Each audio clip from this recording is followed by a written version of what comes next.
18 horas. Notícias de Manaus, Amazonas, Brasil e do mundo.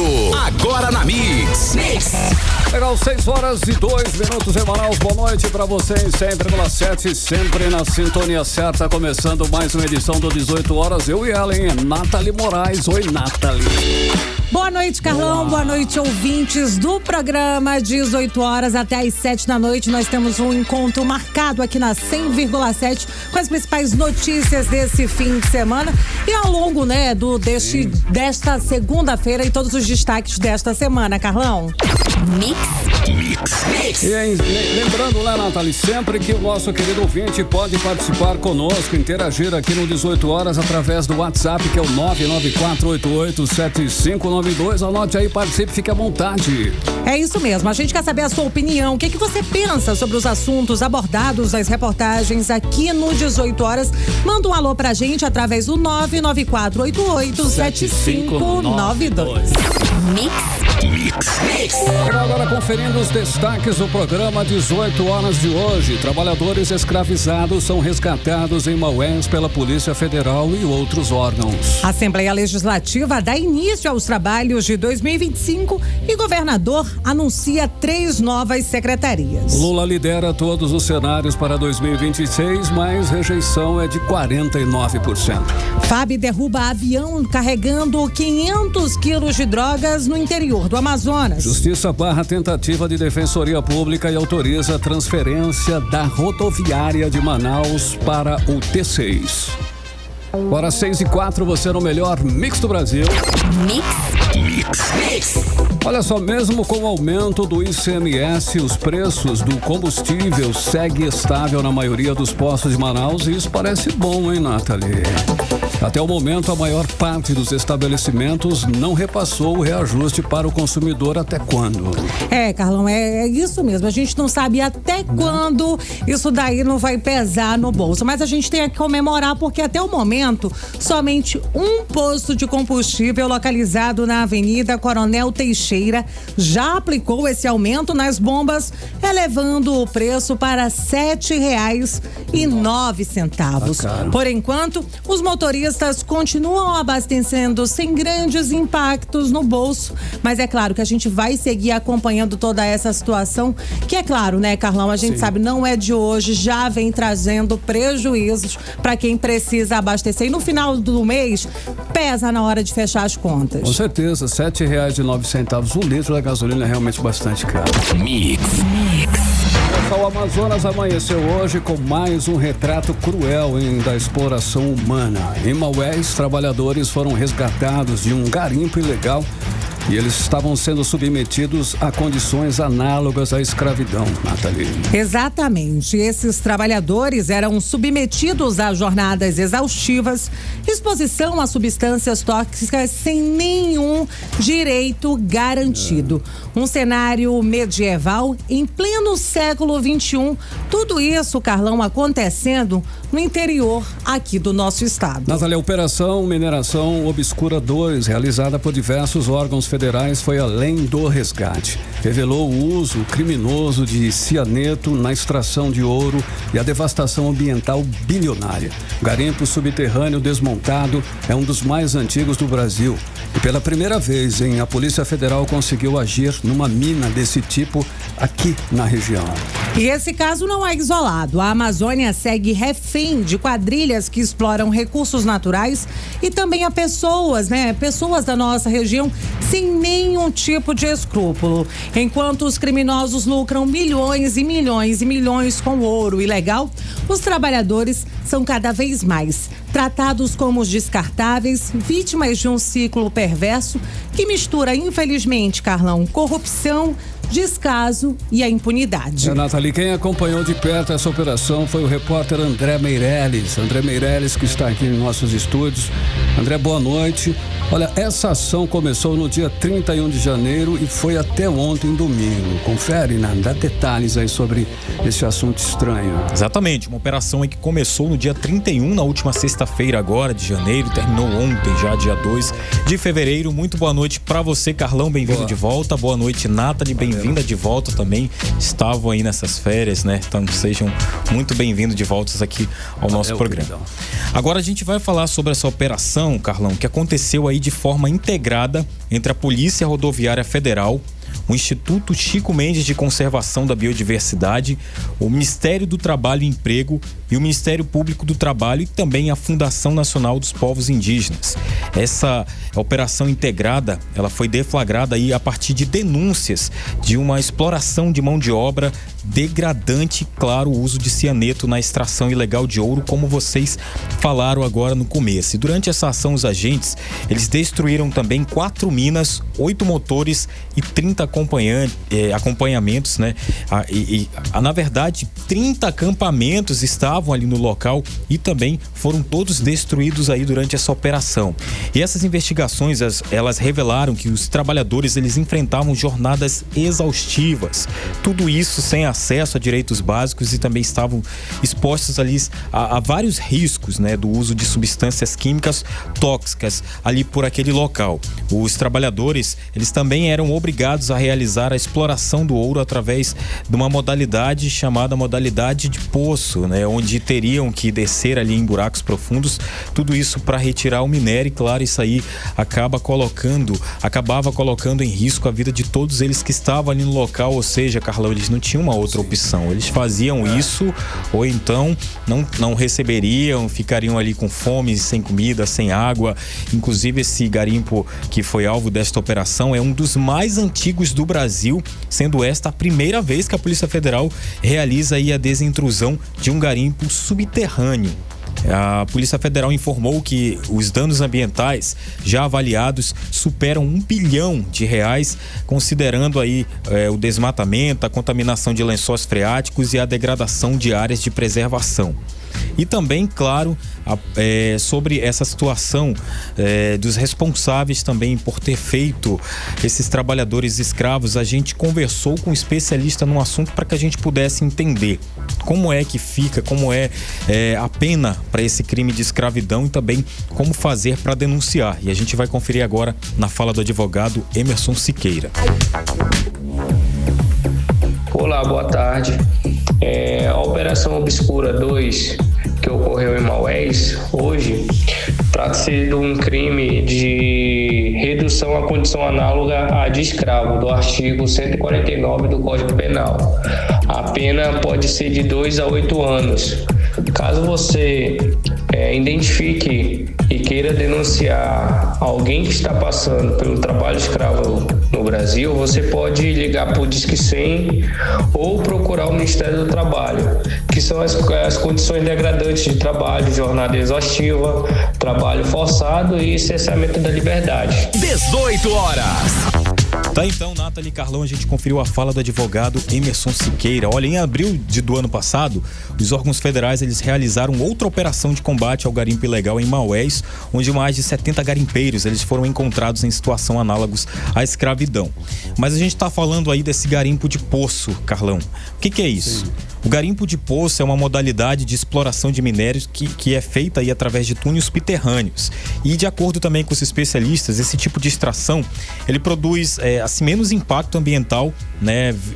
Uma vez que não desmata, nem causa erosão, mas por usar aí o mercúrio no processamento, também ele causa muitos danos ao meio ambiente, né? E esse dano, inclusive, afeta aí a saúde dos trabalhadores e pode ser algo significativo, porque na ação é usado aí esse mercúrio, que é um metal altamente tóxico, né? Então os trabalhadores eles se colocavam aí em risco, arriscando a própria vida, arriscando a própria saúde, tudo isso para poder ter um pouco ali, né, de dinheiro, um pouco mais dessa situação, mas de um trabalho realmente, como a Polícia Federal explicou, um trabalho deplorável, né, Nathalie? Sem ali alimentação, sem água, e era tipo, quer comer, quer beber, então você tem que trabalhar.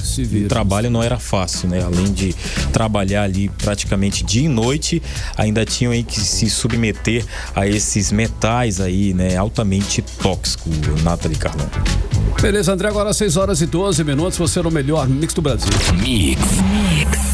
A sonha Covid-19 voltou a crescer na região norte, preocupante, segundo o boletim Infogripe da Fiocruz. Os mais vulneráveis são os idosos e bebês com menos de 1 ano, principais vítimas da síndrome respiratória aguda grave.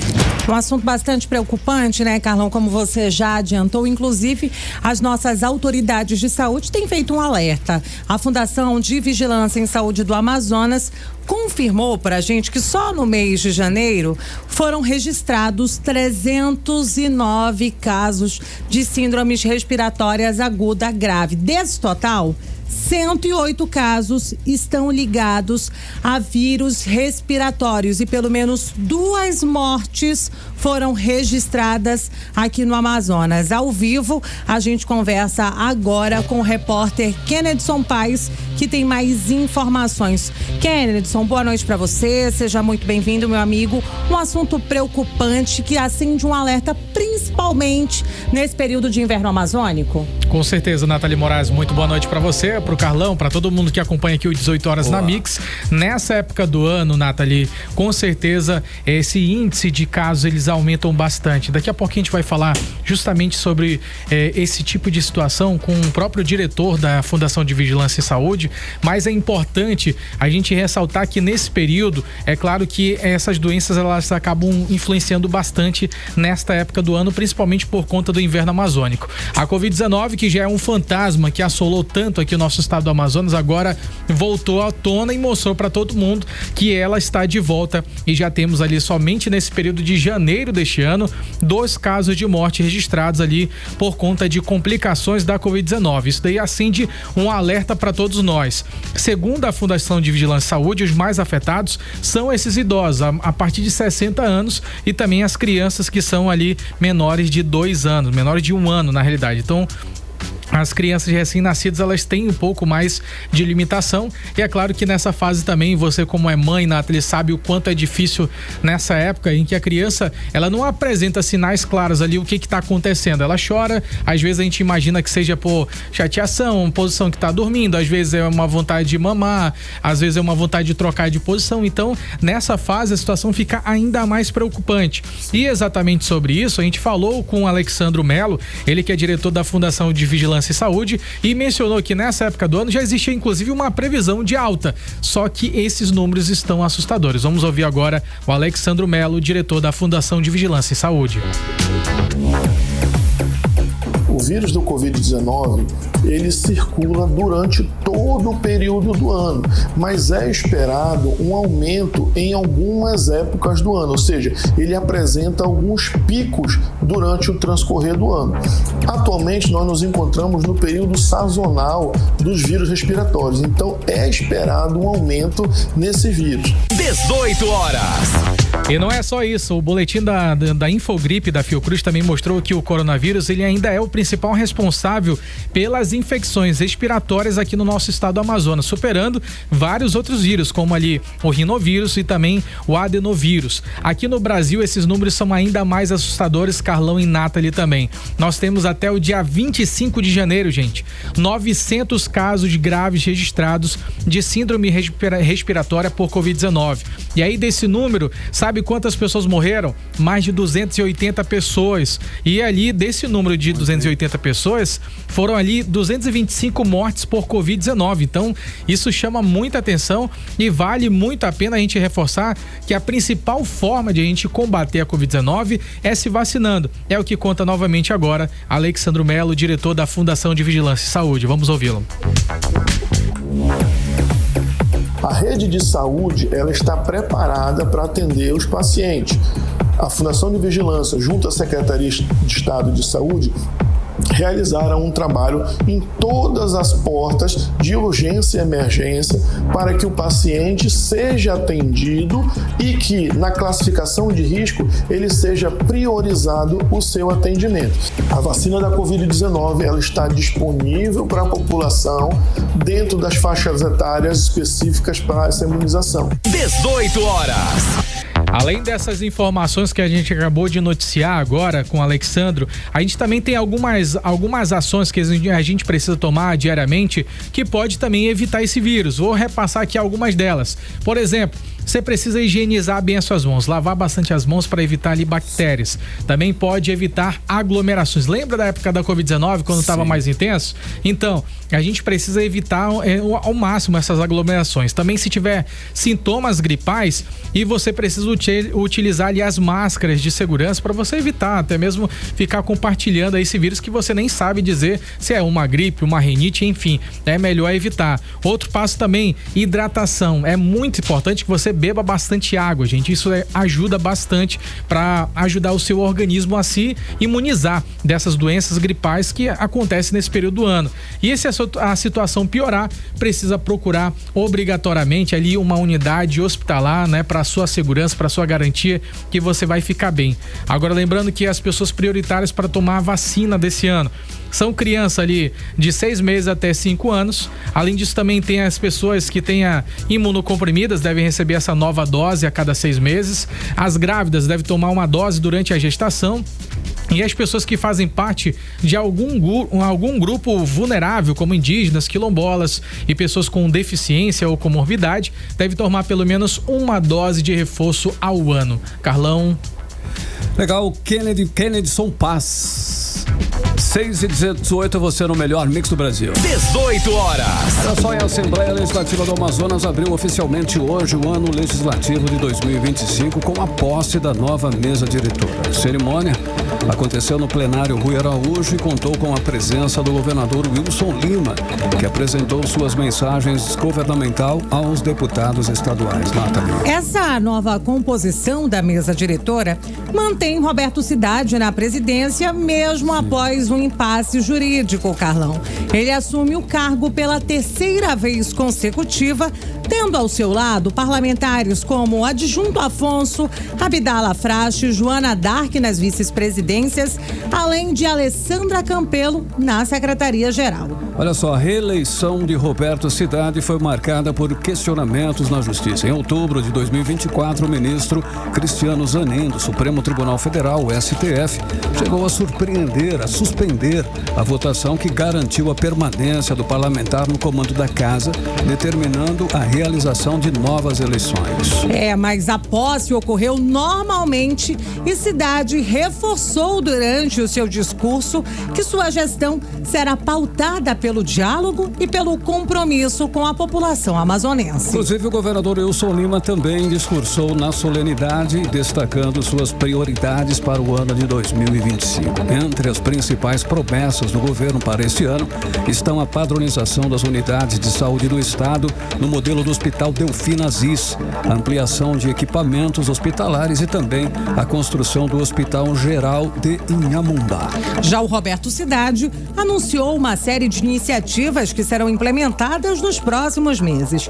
Entre elas, Carlão, a gente pode destacar aqui aos nossos ouvintes a realização de um concurso público para novos servidores na Alian, a criação de um centro de inclusão sensorial para crianças autistas e com síndrome de Down, o fortalecimento do Centro de Cooperação Técnica do Interior, a 5ª edição do Fórum das Casas Legislativas e também foram anunciadas novas medidas para garantir mais transparência e comunicação na Assembleia Legislativa do Amazonas. Nathalie, quem acompanhou em toda essa movimentação aí, uma movimentação bem movimentada, inclusive na Assembleia Legislativa, foi a nossa querida Cíntia Blink, repórter sempre ativa, que tem mais informações sobre esse início de ano legislativo. Ela que está sempre ali acompanhando o legislativo, vai trazer aí então esses detalhes sobre essa reunião. Boa noite, Blink.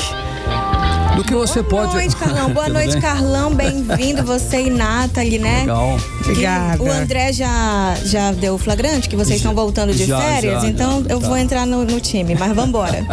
Então, Blink, o que você pode aí destacar pra gente, para os nossos ouvintes, sobre essa tão polêmica e tão falada aí solenidade de hoje na Assembleia Legislativa do Estado do Amazonas, Blink? Ó, a gente pode começar falando sobre as ausências, que também são importantes, né? Como, por exemplo, nós não tivemos a presença ali do prefeito de Manaus, Davi Almeida. Por quê? Pegou falta por quê? Já ia fazer. Ele não deu nenhuma razão, não, mas mandou o Renato, que é o vice-prefeito, que fez ali as vezes de prefeito, e é do tá jogo, tudo bem, né? Tá na vez dele. Agora, daqui a pouco vai ser a vez de Davi Almeida abrir os trabalhos também lá na Câmara Municipal de Manaus. E sem dúvida, o governo do Amazonas, representado por Wilson Lima, será convidado. Será que vai? Ou vai, Tadeu? Eu ainda não vi o governador Wilson Lima ir para nada, onde o Davi está sendo celebrado. Mas o contrário também é verdadeiro. E isso desde o ano passado, não começou agora. Então continua, né? Continua, situação, né? Pelo menos aos nossos olhos, a briga entre os dois continua. Nos bastidores eu já não coloco minha mão no fogo, sabe? Sim. A gente também não teve a presença de Davi Reis, que é o presidente da Câmara Municipal de Manaus. Ele não esteve lá e mandou um representante, que foi o Jander Lobato, que é o primeiro vice. E, sinceramente, acho que esse ano veremos muito o Jander substituir o Davi Reis, no caso, porque ele não é muito de frequentar ali o plenário da Câmara. É mesmo? Blink, conta pra gente, conta pra quem está nos ouvindo. O governador Wilson Lima disse ali, né, durante toda essa cerimônia, que a candidatura dele ao Senado depende do partido, é isso mesmo? É aquela conversa, né, Nathalie, de todo mundo que ou ainda não sabe, ou sabe e não quer contar pra gente do que ele vai fazer no futuro. E aí a gente tá falando de Wilson Lima vir pro Senado em 2026, o que não é uma conversa nova, a gente fala disso desde 2024, talvez até antes, mas fala-se da possibilidade dele vir ao Senado, e dessa vez, como ele teve ali numa coletiva, um acesso muito grande aos jornalistas, essa pergunta era praticamente obrigatória quando se cobre política. E aí, o senhor vem ou não vem pro Senado? E a resposta dele foi a mais tradicional possível, que é: se o povo quiser, eu venho. O povo quem manda em mim. E até eu venho, se o povo quiser. O partido quem sabe e tudo mais. Um discurso de político mesmo. Totalmente. O Wilson virou político. Beleza. Ei, Blink, olha só, é uma notícia que eu tenho, né? Um assunto que eu tenho acompanhado já, né? Aí em alguns meios de comunicação, que é que o governador, ele prometeu, né? Convocar aprovados no concurso da Polícia Militar em 10 dias. Isso procede? A promessa procede. Se vai rolar, eu não sei. Tá contando a partir de quando? De hoje, né? É porque, como todo mundo sabia que hoje era o dia dele fazer ali a mensagem governamental e tudo mais, é normal, é de praxe que vão pessoas pra frente da Assembleia que querem falar com o governador, que tem uma demanda ali com ele. Dessa vez são os concursados do ano de 2021, foram lá pra frente exigir, né? Eles praticamente enquadraram ali o governador para dizer: queremos nossa convocação, quando é que vai rolar e tudo mais, ao que o Wilson respondeu que em 10 dias. E ele colocou a culpa, digamos assim, no orçamento do governo, disse que vai abrir daqui 10 dias e daí ele vai poder fazer o anúncio.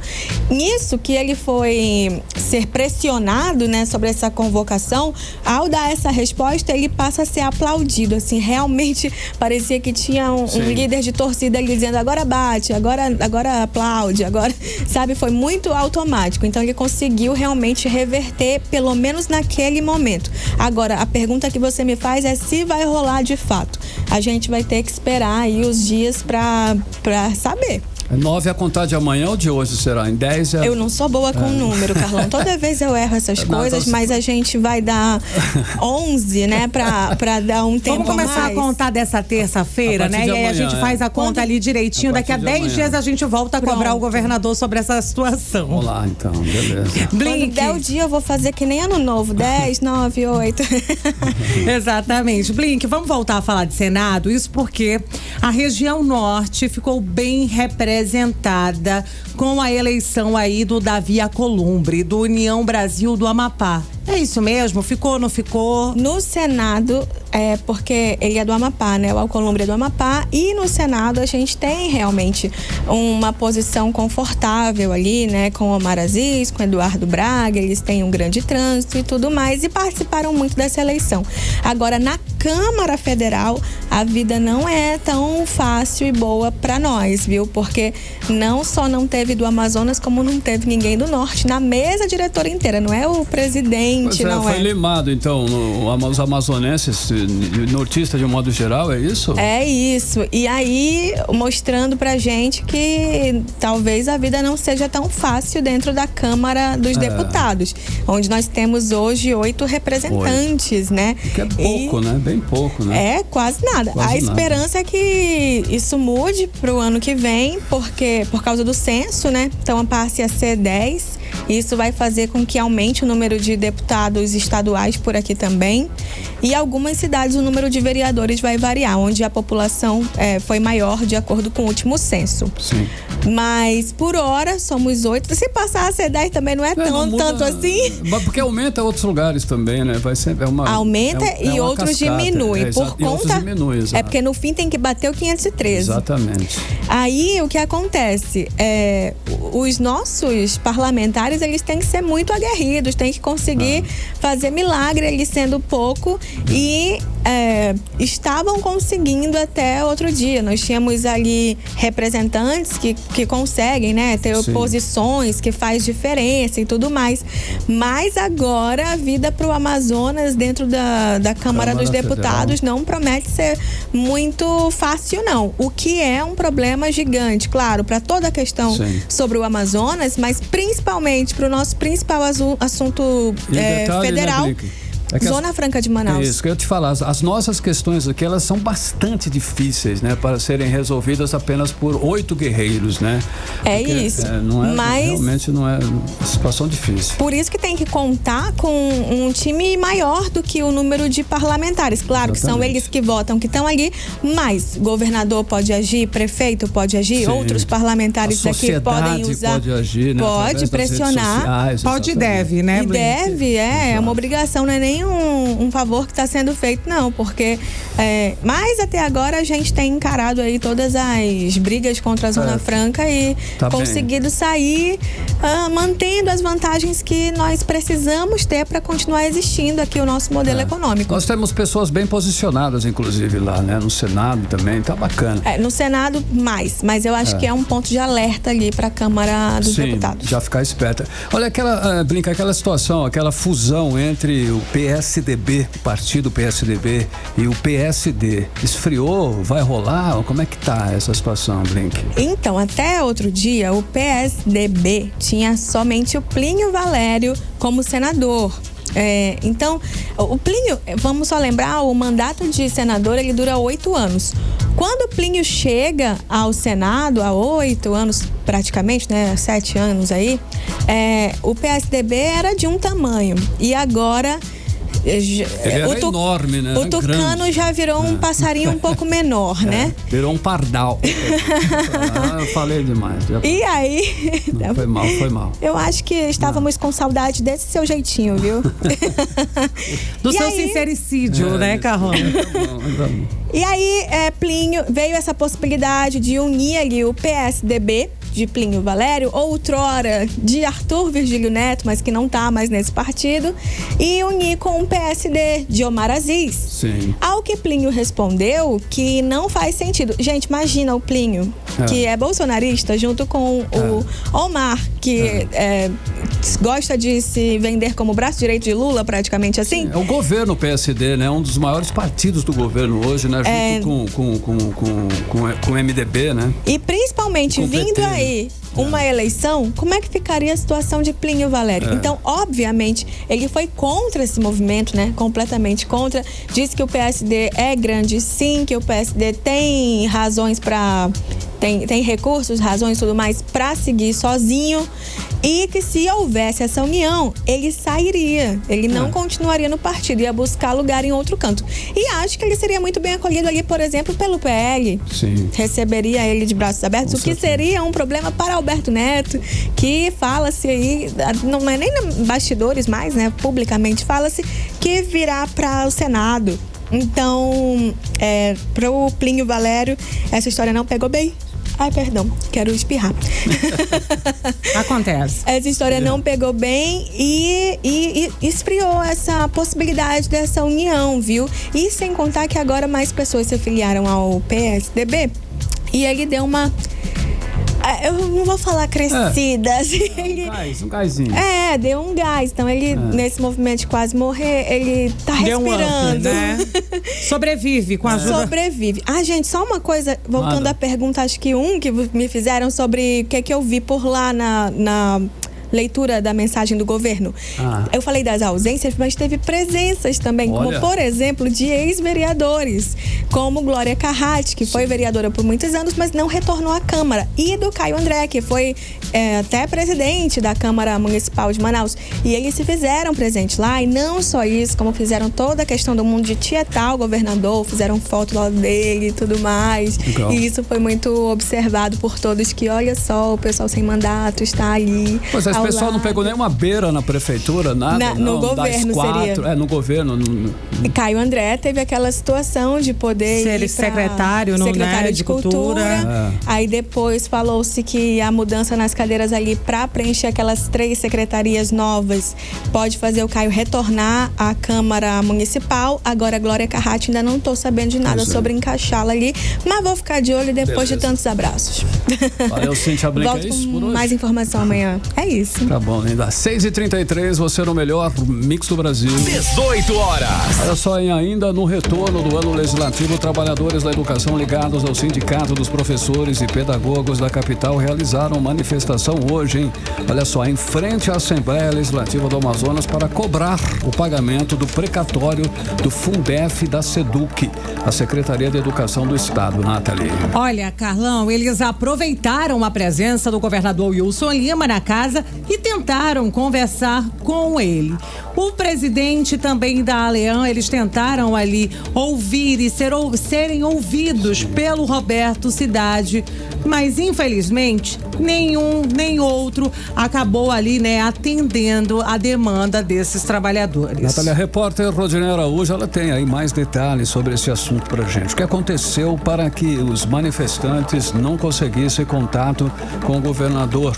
Se ele estava lá, não é isso?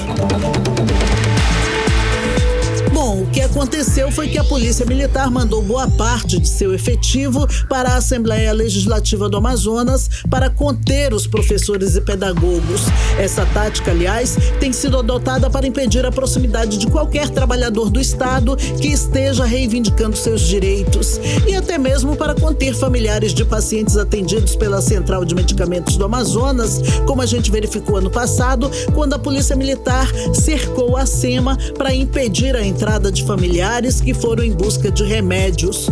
Hoje, na Assembleia Legislativa do Amazonas, foi a mesma coisa, como explica o coordenador jurídico do Asprom Sindical, Lambert Melo. Infelizmente, lá na Assembleia Legislativa havia lá centenas de policiais militares, dezenas de viaturas da Polícia Militar, fazendo todo um cerco ali para que a população, principalmente os servidores públicos, não tivessem acesso ao governador e, portanto, estava tudo fechado, né? Nós pretendíamos entrar na galeria para fazer o acompanhamento da leitura da mensagem governamental de lá da galeria, poder mostrar nossos cartazes, podermos ser vistos pelo governador e, quem sabe, sermos recebidos ali para uma conversa.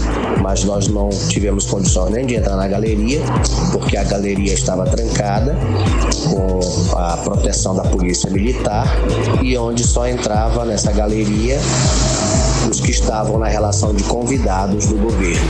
O Fundef é o Fundo de Manutenção e Desenvolvimento do Ensino Fundamental e de Valorização do Magistério. Foi criado em 1996 e substituído pelo Fundeb em 2007. Esse dinheiro que os professores reivindicam é um recurso que deveria ter sido repassado aos trabalhadores da educação há muito tempo, mas até hoje não foi. A categoria entrou na Justiça e conseguiu o direito de receber os valores em forma de precatórios que seriam pagos em 3 parcelas. O governo do Amazonas pagou as 2 primeiras parcelas, mas se recusa a pagar a última parte, como explica o coordenador jurídico do Asprom Sindical, Lambert Melo. Nós não tivemos acesso nem aos deputados e nem ao próprio governador.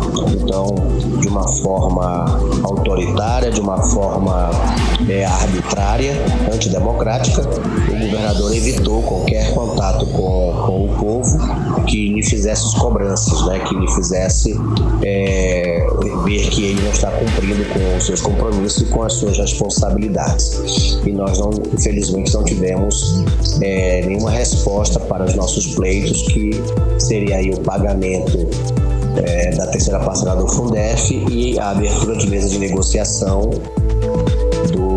da nossa database desse ano de 2025, lamentavelmente. Os trabalhadores da educação também já entraram na Justiça para receber a parte que falta. Volto com vocês. Você está ouvindo 18 horas. Olha, 6 horas e 37 minutos. Você no melhor Mix do Brasil, 18 horas no ar. E olha só, hein? O Brasil começou 2025 em chamas, hein? Infelizmente. Apenas em janeiro o país registrou 3.137 focos de incêndio, segundo aí o INPE, hein? Com a Amazônia concentrando quase 40% das queimadas. Isso é um total de 219 mil focos, hein, Nathalie, de incêndio aí. Olha aí. Infelizmente, Carlão e ouvintes, o Amazonas segue no centro das queimadas de todo o Brasil. Em janeiro de 2025, o nosso estado registrou 384 focos de incêndio, sendo um dos mais afetados do país, atrás apenas do Maranhão e do Pará.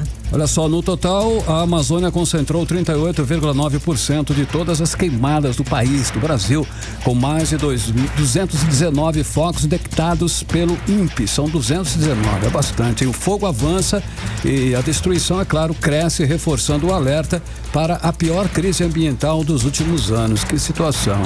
Esse cenário, Carlão e ouvintes, é ainda mais preocupante quando a gente olha aí para o ano passado, para o ano de 2024.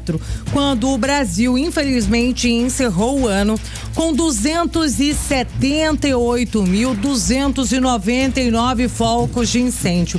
A gente fala, Carlão, de um salto de nada mais, nada menos, de 46,5% se a gente comparar aí com o ano de 2023. É histórico, Carlão. E o pior de tudo isso, né? Esses números foram os piores dos últimos 75 anos. E agravou, é claro, a devastação, levando à destruição de 30 milhões de hectares, o equivalente aí ao país da Itália inteira. Se a gente contar aí, o país todo da Itália não se compara a essa destruição gerada aqui na Amazônia. 73% de vegetação nativa foi destruída pelo fogo, Carlão. O alerta está dado aí. Olha só, o Brasil caminha para mais um ano de recordes negativos, infelizmente aí, recordes negativos no meio ambiente. Mix.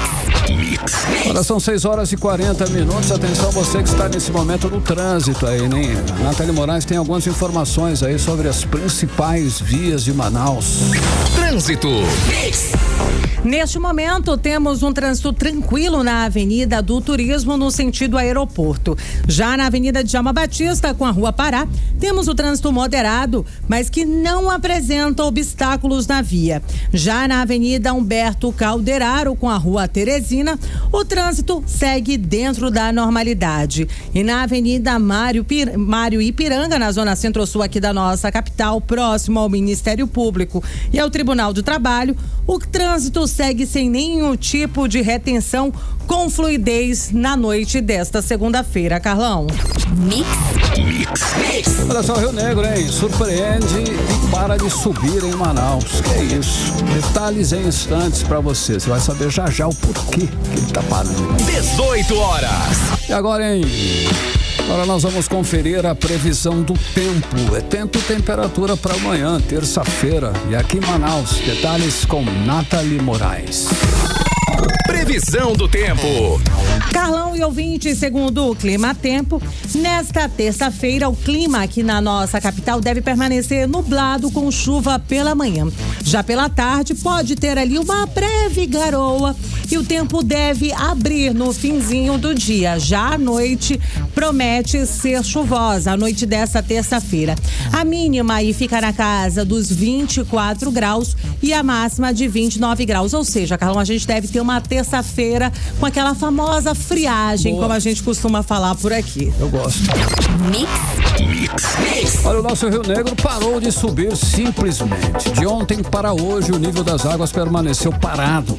E sábado subiu apenas 1 centímetro, hein? Nathalie, é preocupante. A Nathalie conversou aí com especialistas e sabe o que está acontecendo, né? O que eles estão dizendo, Nathalie, sobre essa parada que pode se dizer uma parada repentina do nosso rio, Nathalie? Olha, Carlão e ouvintes, a natureza realmente é surpreendente. A gente não pode, né? Muitas vezes a gente faz alguns cálculos ainda no ano passado, quando a gente já começou a acompanhar e quando a gente cogitava que teríamos a segunda maior seca da história, nós não esperávamos que passaríamos os números registrados em 2023, a gente falava que o Rio Negro só iria se recuperar, chegar ali à cota de normalidade em fevereiro de 2025. Mas, surpreendentemente, a gente chegou bem antes, né? A gente superou ali a cota dos 16 metros ainda.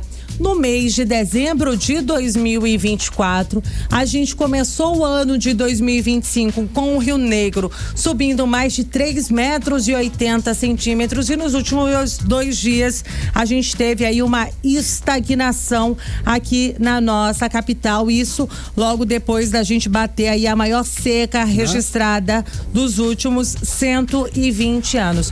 Mas aí, Carlão, a gente foi tentar ouvir, né, especialistas aqui da nossa região e eles disseram pra gente que o rio segue em recuperação, com ritmo de subida que tem realmente apresentado algumas variações. Embora a gente tenha ultrapassado, né, o mesmo número, a mesma marca registrada no período dos últimos 2 anos, essa elevação diária ela tem perdido força e tem trazendo algumas questões. Será que o rio já vai voltar a secar de novo? Segundo os especialistas, não, viu, Carlão? Nos últimos dias, da última quinta-feira, o Rio Negro aqui na nossa capital subiu mais 4 centímetros, na sexta-feira mais 3 centímetros, no último sábado subiu só 1 centímetro e no domingo e nesta segunda-feira não subiu nenhum centímetro. A gente está hoje aí na marca de 22,21 metros, né? A gente subiu aí 9 centímetros, que teria marcado a cota de 21,77, que significa ali a cota de estagnação que a gente tinha registrado. Mas aí agora, nessa semana, a gente volta a ter 2 dias sem nenhum número de subida ou de descida, mas a gente conversou, Carlão, com o doutor em meteorologia do laboratório da Universidade Estadual aqui do Amazonas, e ele explicou pra gente o que tem acontecido aqui na bacia amazônica e o que impacta aí todo esse processo de cheia e estiagem que acontece todos os anos, quais são os fatores anuais que determinam aí a intensidade desses eventos. E ele explicou pra gente, Carlão, inclusive, que o Rio Negro aqui na nossa capital deve continuar subindo. Vamos conferir aí o que disse o doutor em meteorologia pela Universidade Estadual do Amazonas, Leonardo Vergasta. A gente observou aí no mês de janeiro que as chuvas ficaram abaixo do padrão normal, principalmente na porção oeste da bacia amazônica, incluindo as bacias do rio Napo e o Ucaiali, que são os grandes formadores do rio Solimões Amazonas. Isso, de fato, trouxe aí um decaimento dos níveis na estação fluviométrica de Tabatinga e, de fato, essa propagação acabou ocorrendo em toda a cara do Solimões, inclusive tem observado descidas nas estações de Coari, Tefé, e no presente momento houve uma paralisação da subida na estação fluviométrica de Manaus. O último prognóstico elaborado hoje, no dia 3 de fevereiro pelo Labriquim, é de que as chuvas voltem ao seu padrão acima da normalidade na porção oeste e centro-norte da bacia amazônica.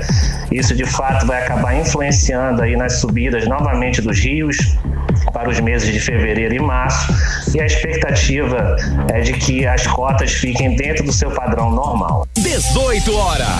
Carlão e ouvintes, a gente acabou de ouvir aí a fala do Leonardo Vergasta, ele que é doutor em meteorologia do Laboratório de Modelagem do Sistema Climático Terrestre na Universidade Estadual aqui do Amazonas. Ou seja, Carlão, as chuvas devem se intensificar nos próximos dias e o Rio Negro vai continuar subindo aqui na nossa capital até pelo menos o mês de junho. A gente deve começar já aí o período de cheia. E assim a gente espera, né? 6h47, você no melhor mix do Brasil.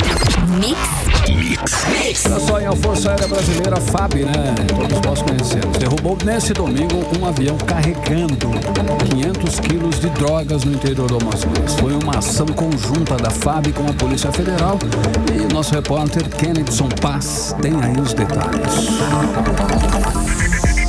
Muito boa noite, Carlão, Nathalie, a todos que acompanham aqui o 18 horas na Mix. Essa interceptação, ela ocorreu a cerca de 80 quilômetros de distância daqui de Manaus, bem pertinho daqui da capital. Assim que essa aeronave, modelo MB-810 Soneca, foi detectada pelos radares do Sistema de Defesa Espacial Brasileiro, o sistema de alerta da Força Aérea Brasileira foi acionado. A partir daí, pelo menos 3 aeronaves da FAB foram mobilizadas para interceptar a aeronave que saiu do Peru com destino a Manaus com um carregamento grande de drogas.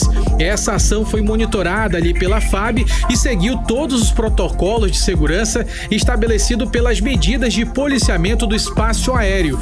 O comandante da aeronave suspeita, ele recebeu na hora ordem de pouso obrigatório. A partir daí, ele teve que fazer um pouso forçado em uma pista de terra e aí na descida ele acabou batendo em uma árvore. Apesar de tudo isso, os pilotos ainda conseguiram sair da aeronave, incendiaram ali o avião e também conseguiram fugir. Essa ação de interceptação, ela faz parte da operação conjunta entre a Força Aérea Brasileira e também a Polícia Federal para intensificar o combate ao tráfico de drogas nas fronteiras do Brasil. O trabalho, ele é composto por diversas medidas de segurança e também de vigilância para impedir a entrada de drogas e outros ilícitos no país. O resultado tem sido eficaz para aumentar a detectação e também otimizar o tempo de reação para neutralizar aeronaves suspeitas, com a utilização de muita tecnologia ali avançada para poder fazer esse monitoramento aéreo. Nesse último caso, a Polícia Federal acredita que dentro da aeronave tinha ali cerca de 500 quilos de super maconha que foram destruídos nesse incêndio. A substância, ela é uma variação da cannabis com níveis mais elevados, que tem efeitos mais intensos e também nocivos ao sistema nervoso. Daí a importância desta ação da Polícia Federal e também da FAB para poder combater o crime organizado e o tráfico internacional de drogas que acaba chegando aqui em nossa capital, nos municípios do interior do estado e provocam muitos problemas. E por isso a importância desta ação. Carlão, Nathalie, volto com vocês. 18 horas.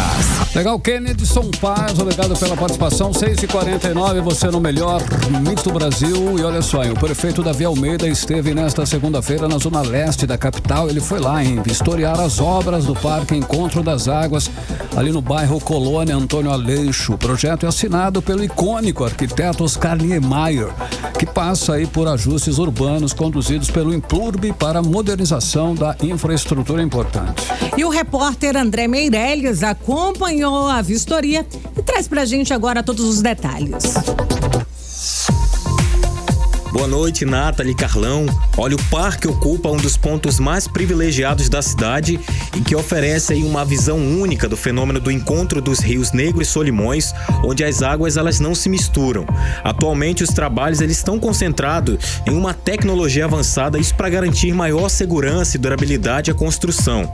Esse método usado, chamado jet grouting, ele se baseia na injeção de concreto diretamente no solo, formando 266 estacas que reforçam a estrutura aqui do terreno.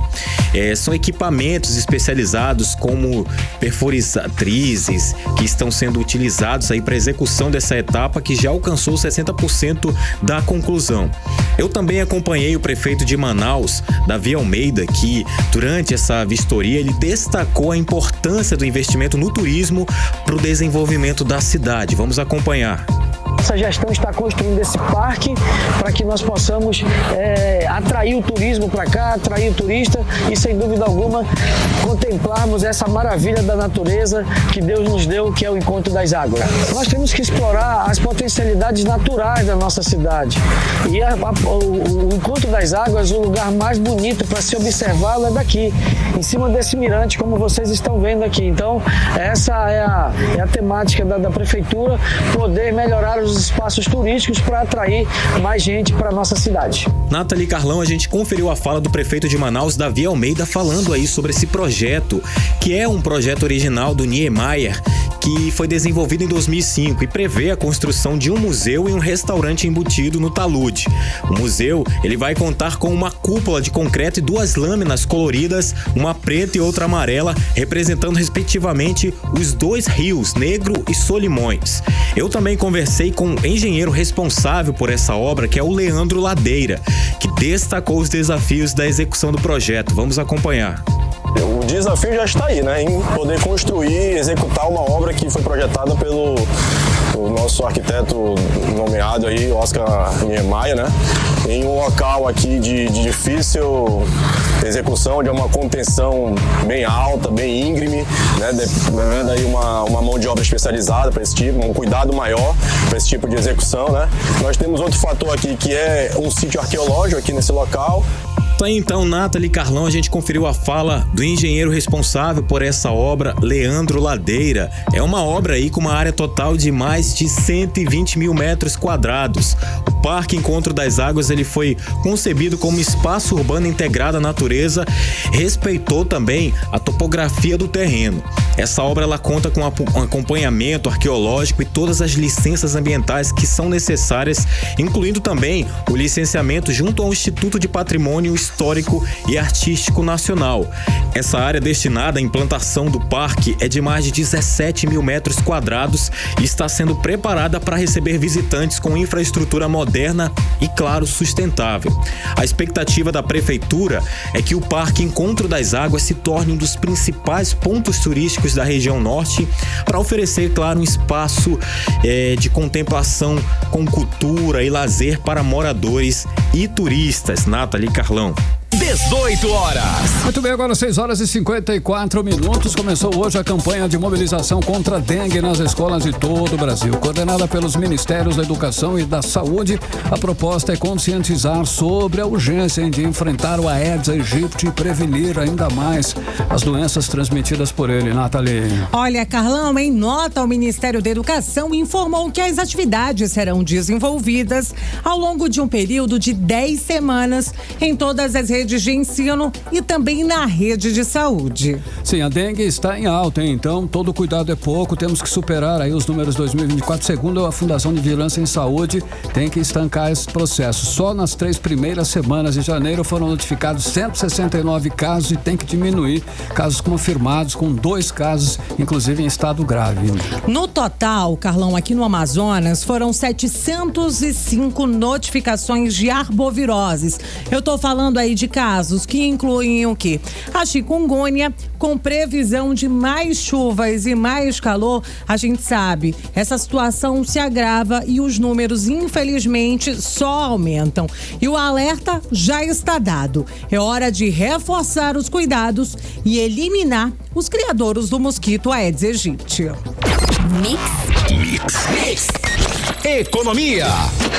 Ok, vamos aos indicadores econômicos de hoje. O dólar fechou em queda de 0,38%, cotado a R$ 5,81. O euro fechou em queda de 1,22%, cotado aos R$ 6,98. Olha, o Bitcoin fechou positivo, com alta de 2,51%, cotado a R$ 589.391. E o Bovespa fechou negativo, com menos 0,18%, aos 125.901 pontos. A inflação em alta, hein? O mercado eleva a previsão para 2025. A projeção do mercado para a inflação oficial do país subiu de 5,5% para agora os 5,51% este ano, segundo o boletim Focus do Banco Central, divulgado nesta segunda-feira. Há 4 semanas, a estimativa era de 4,99%, mas os números seguem em alta, refletindo a pressão sobre os preços. Mix. Olha só, e a partir de hoje, pagar boletos. Atenção, ficou mais fácil e rápido. Agora, além do tradicional código de barras, os boletos poderão ser quitados via Pix, bastando escanear um QR Code com o celular, uma boa. É uma vantagem, né, Carlão? Que o pagamento passa a ser instantâneo, sem aquela demora, sabe? De dias e dias para compensação. Horrível. Essa novidade faz parte de uma resolução do Banco Central aprovada em dezembro de 2024, o que acaba modernizando o sistema de boletos bancários em todo o Brasil. Olha só, outra mudança que é importante também é a criação do boleto dinâmico, que trará mais segurança para pagamentos de dívidas vinculadas a títulos financeiros como duplicatas escriturais. Isso significa que quando uma dívida for vendida para outro credor, o boleto poderá ser atualizado automaticamente, garantindo que o dinheiro vá para o verdadeiro dono do título e endereço certo. Exatamente isso, Carlão. A nova ferramenta será implementada gradualmente e promete mais eficiência e transparência nas operações financeiras. Mix. 18 horas. Esporte. Às 6h57, o campeonato amazonense foi movimentado nesse final de semana. Olha só, hein? Nacional venceu o 7 por 3-0 no sábado, isso, hein? Com a derrota, a diretoria do 7, que estreia na série principal do amazonense, demitiu, olha só, pegou o beco ontem o treinador Donizete, né? Olha, Carlão, e ontem, numa partida equilibrada do início ao fim, o Manaus e o Amazonas empataram em 2-2 na Arena da Amazônia. O jogo foi válido pela terceira rodada do primeiro turno do Campeonato Amazonense. Olha só, também no domingo, hein, o Manauara conseguiu a primeira vitória no Barezão ao bater o RPL Parintins por 2-0. Em Manacapuru, Princesa e São Raimundo empataram em 1-1 e os gols foram marcados por Esdras, que marcou aí para o Tufão, e Dedé, que igualou o placar já nos acréscimos, inclusive, aí do segundo tempo. A classificação do Barezão está assim: no grupo A, a liderança é do Manaus com 4 pontos, seguido pelo Princesa dos Solimões com 3 pontos. Já no grupo B, Carlão, o líder é o Amazonas com 7 pontos e em segundo vem o Nacional também com 7 pontos, mas com saldo de gols que é menor. Olha só, e em Belém, hein, o Flamengo não deu chances para o Botafogo Fogão na final da Supercopa do Brasil. A vitória por 3-1 no Mangueirão deu ao rubro-negro aí o seu terceiro título da competição e a 17ª conquista nacional do clube, que só é superado pelo Palmeiras, dono de 20 taças neste âmbito. Agora 6h59. Mix. Seguimos agora direto para o editorial 18 horas. Editorial 18 horas. Olha só, mais uma aeronave clandestina interceptada no Amazonas e a operação da Força Aérea Brasileira FAB mostrou eficiência no combate ao narcotráfico, mas o avião, carregado aí com 500 quilos de drogas, chegou bem perto de Manaus antes de ser obrigado a pousar a cerca de 80 quilômetros da capital. A aeronave se chocou contra árvores e ficou danificada, mas os pilotos conseguiram fugir pela mata. A identificação do voo irregular foi feita pelos radares do Sistema de Defesa Aeroespacial Brasileiro e a interceptação contou com caças A-29 Super Tucano, além das aeronaves E-99 e H-60, que é Black Hawk.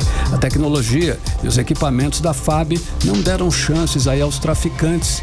E a ação aconteceu na mesma semana em que o comandante do Exército, o general Tomás Ribeiro Paiva, esteve em Roraima para avaliar o plano estratégico das Forças Armadas até 2027.